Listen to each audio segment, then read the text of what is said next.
You could never talk about peace and security in the Congo and exclude the M23. If you did that, it would mean you have not understood the nature of the challenge of peace and security in the Congo. I'm a king, yes. You know, the conflict in the Congo, I'm talking now particularly about the Eastern Congo. That conflict has been going on now for a number of years. Very difficult to resolve this issue. I'm saying that I've seen questions being raised about the presence of a delegation from the M23 in the Congo. It puzzled me that the question arose at all. Because you can't discuss peace and security in the Congo without involving the M23. Otherwise you are joking. That is why you have a process taking place in Doha, in Qatar, where the government of the Congo and the M23 are meeting. Necessarily it's correct.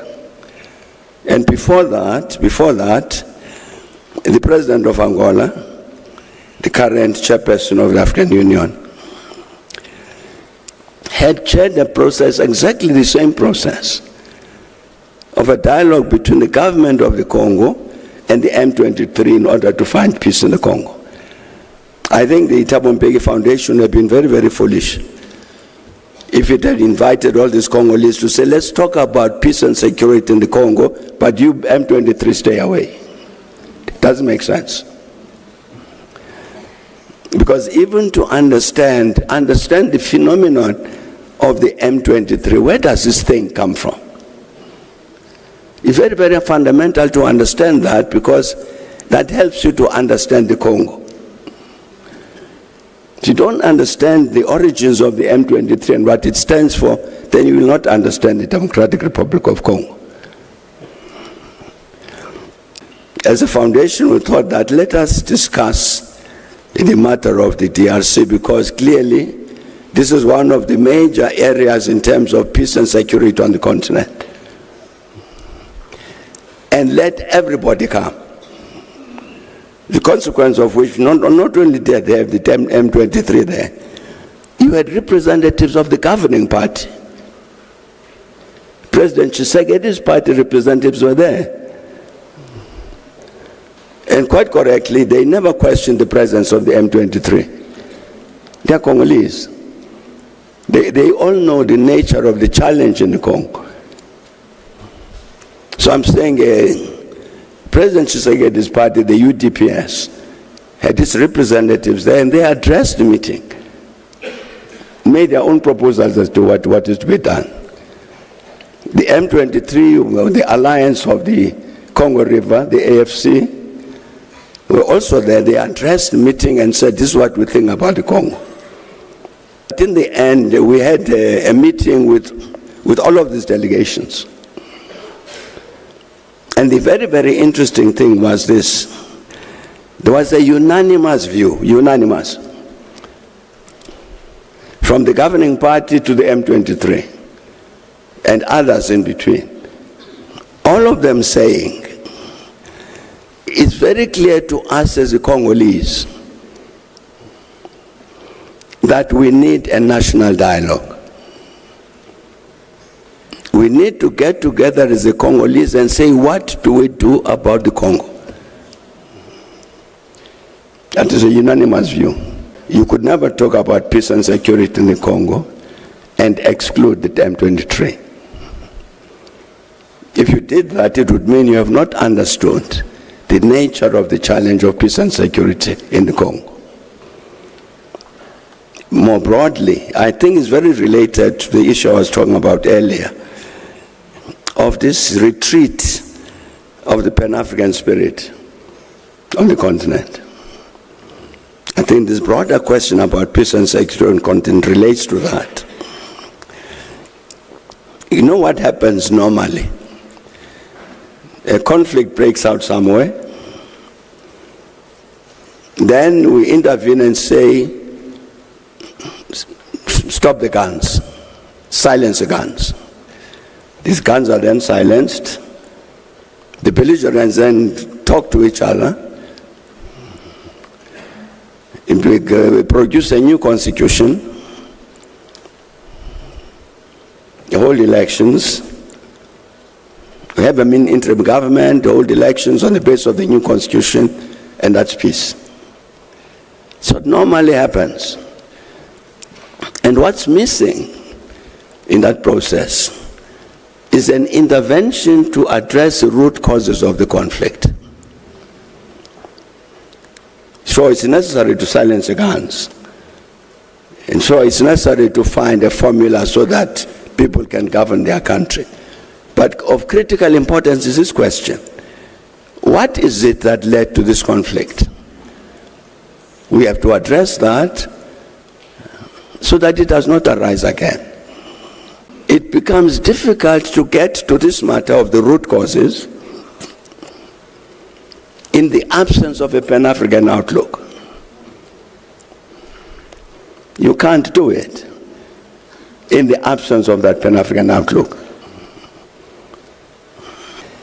With regard to the Congo, as I was indicating, we brought the Congolese together to say, let's talk about the future of the Congo. And indeed they came, and they, as I say, in all the elements that came, and we discussed that, and they came to a unanimous view as to what they thought needed to be done.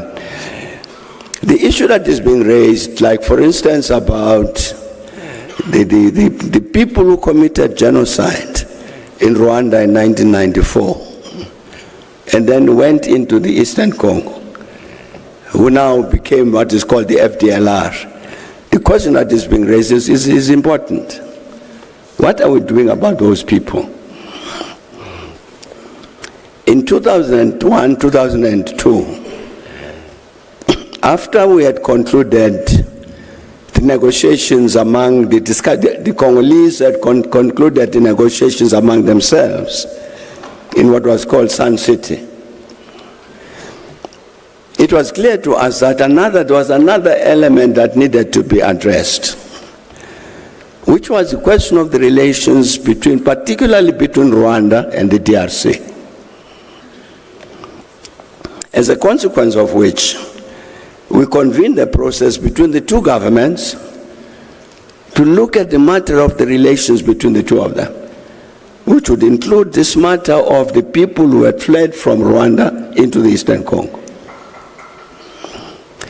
As a consequence of which, there was an agreement signed between the DRC and Rwanda, signed by both presidents, Joseph Kabila and Paul Kagame.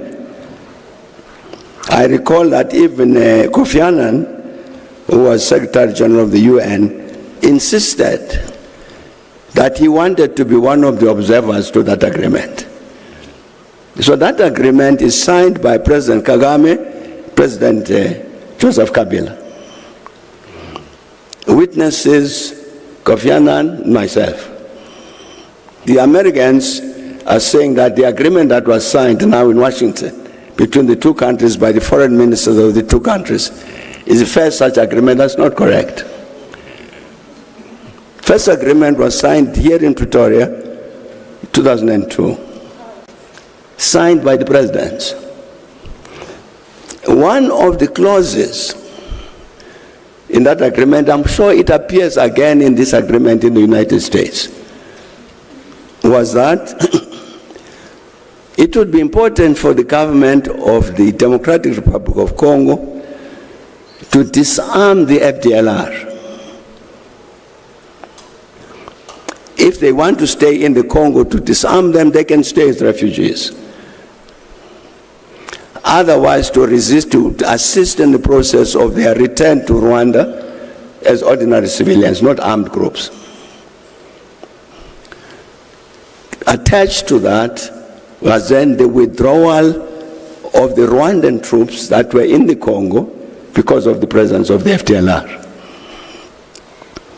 I'm sure if you Look at the agreement that was signed in Washington now. Italy said the same thing. That agreement didn't work, collapsed. The reason it collapsed is because the government of the Congo did not have the capacity to disarm the FDLR. They could not implement the agreement. I don't know how the situation has changed now, because I'm quite sure the agreement in the United States will have the same provision. It's the responsibility of the government of the Congo not to allow foreigners to form armies on the territory of the Congo. And therefore, this FDLR must be disarmed, and indeed can go back home to Rwanda, but the government of Rwanda must make sure it accepts these Rwandan citizens. Whether that will actually happen at now, I don't know. So that is how we're dealing with the matter of the FDLR. We couldn't insert them into a meeting where the Congolese are meeting, deciding the future of the Congo among themselves. They're not Congolese. These are Rwandans. And so I'm saying we're dealing with them in a different way, within the context of a bilateral agreement between the governments of the Congo and Rwanda. And fortunately, you've had a new agreement between the governments of Rwanda and the Congo. It has a provision for how to deal with the FDLR. So the matter is not being ignored, but it's being dealt with in that particular context. Whether the government of the Congo would have the capacity to disarm the FDLR now, as was written in that agreement between President Joseph Kabila and President Kagame, whether they have that capacity now, I don't know. Maybe they do, maybe they don't, I don't know. But I think that's the only way to deal with the problem of the FDLR. It must be on the basis of a condition of a peace agreement between the two countries.